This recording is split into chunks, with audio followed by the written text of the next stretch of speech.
G20 سمٹ جو India کو جس کی میزبانی دی گئی، یہ پوری دنیا کے اندر کسی بھی ملک کو اس کی میزبانی دی جاتی ہے۔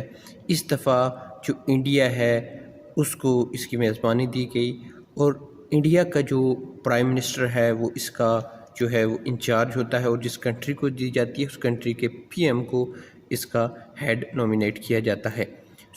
انڈیا کے اندر جس وقت G20 سمٹ کے لیے ان کو ایکسیپٹ کیا گیا، اس کے بعد پھر انڈیا نے اس کو ایک اچھی اور ڈپلومیسی پالیسی کے تھرو انہوں نے کشمیر کے اندر کروانے کی کوشش کی گئی، تاکہ دنیا کو یہ میسج جائے کہ G20 سمٹ اس وقت کشمیر کے اندر ہو رہا ہے۔ کشمیر ایک ایسی جگہ ہے جو پرامن ہے، جہاں پہ پیس ہے، کسی بھی قسم کی ہیومن رائٹ وائلیشن نہیں ہو رہی۔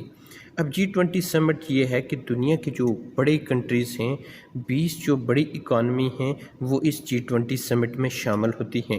اب G20 سمٹ کے اندر $1 ٹریلین کی اکانومی والے کنٹری ہوتے ہیں، جن میں تقریباً 75% گلوبل ٹریڈ ان کنٹری کے تھرو ہوتی ہے، اور یہ پوری دنیا کی 65% آف پاپولیشن ان کے پاس ہوتی ہے۔ یہ کشمیر کی ایریا سری نگر کے اندر منعقد ہوا تھا۔ اس کے جو اٹینڈنس تھے، اس میں تمام جو پوری دنیا کے جو ایمبیسیز ہیں، جو ڈپلومیٹس ہیں انڈیا کے اندر، فارن منسٹر وہ اس کے اندر شمولیت کرتے ہیں، ڈپلومیٹ ایمبیسڈر اس کے اندر شمولیت کرتے ہیں۔ اس کے علاوہ جو فائنانس منسٹر ہوتا ہے وہ بھی اس کے اندر شامل ہوتا ہے، اسٹیٹ بینک کے جو چیف ہوتے ہیں، ہیڈ ہوتے ہیں، اور وہ اس کے اندر شرکت کرتے ہیں۔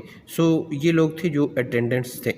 اب اس کے اندر جو G20 کی جو بڑی کنٹریز ہیں، جن میں UK، USA، Canada, Germany, Russia اور چائنا ہے، یہ وہ کنٹریز ہیں جن کے پاس ویٹو کی پاور ہوتی ہے۔ یہ بڑے کنٹریز ہیں جو اس کے ممبر ہیں۔ اس کے دوران جو یہ فاؤنڈیشن تھی، یہ 1999 کو وجود میں آئی تھی G20۔ G20 کا سمٹ پوری دنیا کے اندر ہوتا ہے۔ یہ گلوبل فورم ہے جو اکانومی اور ڈیفرنٹ ایشوز کے اوپر پوری دنیا میں بات کرتا ہے، اور جو فائنینشیل انسٹیٹیوٹ ہیں، جو فائنینشیل کرائسس وغیرہ ہیں، ان پہ بھی یہ ڈسکشن کرتے رہتے ہیں۔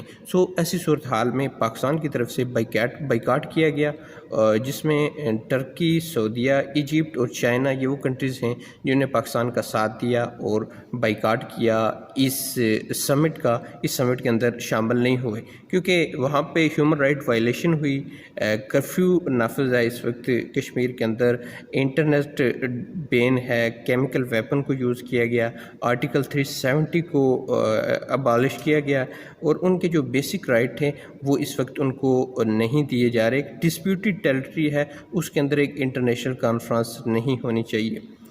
یہ ان لوگوں کے لیے آئی اوپننگ ہے، اور اس سمٹ کے لیے، ان بڑی کنٹریز کے لیے، کہ ایسی کنٹریز کو میزبانی نہ دی جائے، اور پھر ایسی جگہوں پہ یہ جو انٹرنیشنل یا گلوبل جو کانفرنس ہیں ان کا انعقاد نہیں ہونا چاہیے۔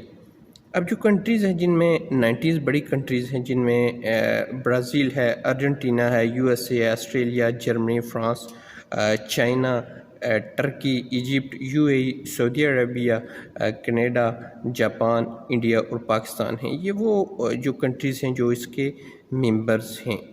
اب اس کی جو چیئرمین ہوتا ہے، وہ میں نے پہلے بتایا کہ جو بھی ہوسٹ کنٹری ہوتی ہے اس کا جو پرائم منسٹر ہوتا ہے وہ اس کا چیئرمین ہوتا ہے۔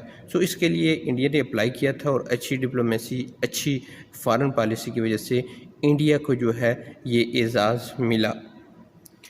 Prime minister Modi is the chairman of G20 summit in India. اب اس کی جو رجسٹریشن ہوتی ہے وہ کانفرنس سے پہلے اس کی ایک رجسٹریشن وغیرہ کروائی جاتی ہے، اس کے بعد ایک پروسیس ہوتا ہے جس سے گزرنے کے بعد جو ہے یہ تمام مراحل طے پاتے ہیں۔ اب اس کے لیے G20 سمٹ میں جو ہے وہ انویٹیشن بھیجا جاتا ہے تمام کنٹریز کو۔ جس وقت کوئی بھی کنٹریز، گیسٹ کنٹریز اپوائنٹ ہو جاتی ہے کہ اس کنٹری کے اندر یہ ہوسٹ ہوں گے، تو پھر اس کے بعد وہ کنٹری پوری دنیا کے اندر جو ہے، ساری دنیا کی جتنی بھی کنٹریز ہیں ان کو انویٹیشن لیٹر بھیجتی ہے اس سمٹ کے اندر آنے کی۔ پاکستان کو انویٹیشن نہیں بھیجا گیا، اسی وجہ سے پاکستان نے اگر انویٹیشن دیا بھی جاتا تو پاکستان اس میں جو ہے وہ شرکت نہ کرتا، اور ساتھ میں پاکستان نے کچھ دیگر کنٹریز کو بھی اپنے ساتھ لیا اور اس سمٹ کا جو ہے وہ بائیکاٹ کیا۔ اب یہ ان کنٹریز میں اس سمٹ کے اندر جو بڑی کنٹریز ہیں، USA، چائنا، رشیا،